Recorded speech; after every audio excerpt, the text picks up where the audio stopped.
Luka Doncic and the Dallas Mavericks are dangerous.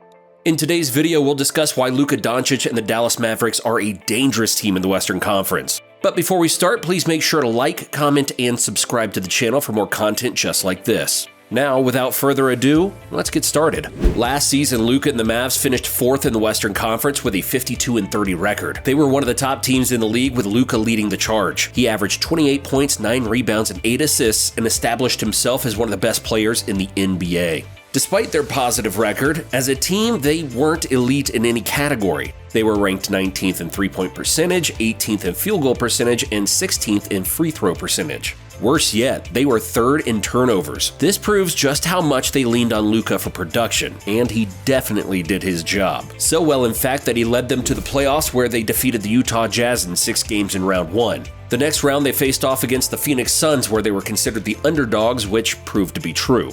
The Mavericks were down 0-2 right from the go, even though Luka scored 45 points in the first game of the series. But the tide quickly changed, and Dallas won the next 2 games, with Luka having back-to-back 26-point games. Although they did upset the Suns in 7 games, they were unfortunately defeated by Steph Curry and the future champs, the Golden State Warriors, in the next round. In the offseason, they made a lot of game-changing moves. They acquired Christian Wood and Javale McGee, and drafted a young, talented prospect in Jaden Hardy. Things were looking great for the Mavericks. Now all they needed to do was re-sign Jalen Brunson. But that's not what happened. Jalen Brunson signed with the New York Knicks on a 4-year, $104 million deal. This was obviously a huge hit to their team and left many fans disappointed. Jalen averaged 15 points, 5 assists, and shot great from the 3 and free throw lines. He was a major contributor to their team with the absence of Tim Hardaway Jr. Speaking of Tim, he was on the sideline and unable to play as he recovered from surgery to repair a foot fracture from last season. He last appeared in a game on January 25th during the team's loss to the Golden State Warriors. He played 42 games before undergoing surgery. He was averaging 14 points, 3 rebounds, and 2 assists before the injury. Even though he was shooting a low 33% from 3 on 7 attempts, he shot 39% from 3 in his past 2 seasons with the Mavericks. How he responds from injury will have a huge impact on the Mavs as a team. Other than Luka, he's the most reliable scoring option and is known for being a pretty good scorer at all 3 levels. His job will be to take some of the pressure off of Luka and make sure the Mavericks' offense is versatile and hard to stop. While Tim and Brunson both had good offensive games, they're both below average defenders. Tim Hardaway Jr. is someone to watch closely if you're a Mavericks fan, and that brings us to their huge pickup in the offseason, Christian Wood. Christian Wood was traded to the Dallas Mavericks just after the NBA draft. He averaged 18 points, 10 rebounds, and 2 assists over 68 games with the Houston Rockets during the 2021-22 season. He was one of 9 players to average at least 17 points and 10 rebounds, joining Joel Embiid, the Greek Freak, and the Joker to name a few. Wood averaged 50% shooting last season, including 39% from 3-point range. This will be his 7th team in 7 NBA seasons after playing with Philadelphia, Charlotte, Milwaukee, New Orleans, Detroit, and Houston. His talent and skill for being a 6'10" big man is impressive, and he'll fit perfectly with Luka on the offensive end. Wood is extremely mobile for his size and is an excellent roll man and tough finisher around the basket. With Luka being one of the best passers in the NBA, Woods will get plenty of open looks right under the rim. And like we mentioned earlier, his 39% from 3 on 5 attempts per game last season means he's a very valuable stretch big. Honestly, in our opinion, he fits better than any other big man Luka has ever played with. Given they made it to the Western Conference Finals without a quality center, just hints at how dangerous they can be now that they have one.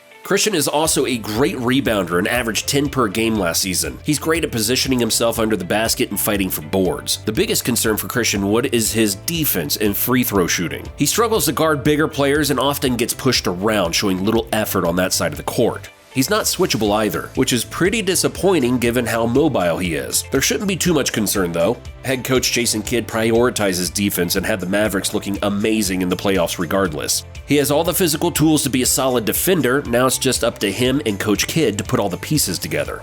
That brings us to veteran big man Javale McGee, who they signed to a 3-year, $17 million deal. His championship pedigree will help the Mavericks in a lot of ways. He picked up 2 championship rings with the Golden State Warriors in 2017 and 18. He then won another one with the Los Angeles Lakers in 2020. He proved to be a reliable backup center for 2 high-quality teams and his team last season, the Phoenix Suns, who made it to the second round. He'll provide the Mavericks with great rim protection and the ability to catch lobs in the pick and roll. And while Dwight Powell has been the Mavericks' only rim-running option for years and is one of the best rollmen in the league, so is JaVale. He was the 4th best rollman in the league during the playoffs last season, even though this efficiency came on a low number of attempts. More importantly, he's demonstrated an ability to be in or above the 90th percentile every season.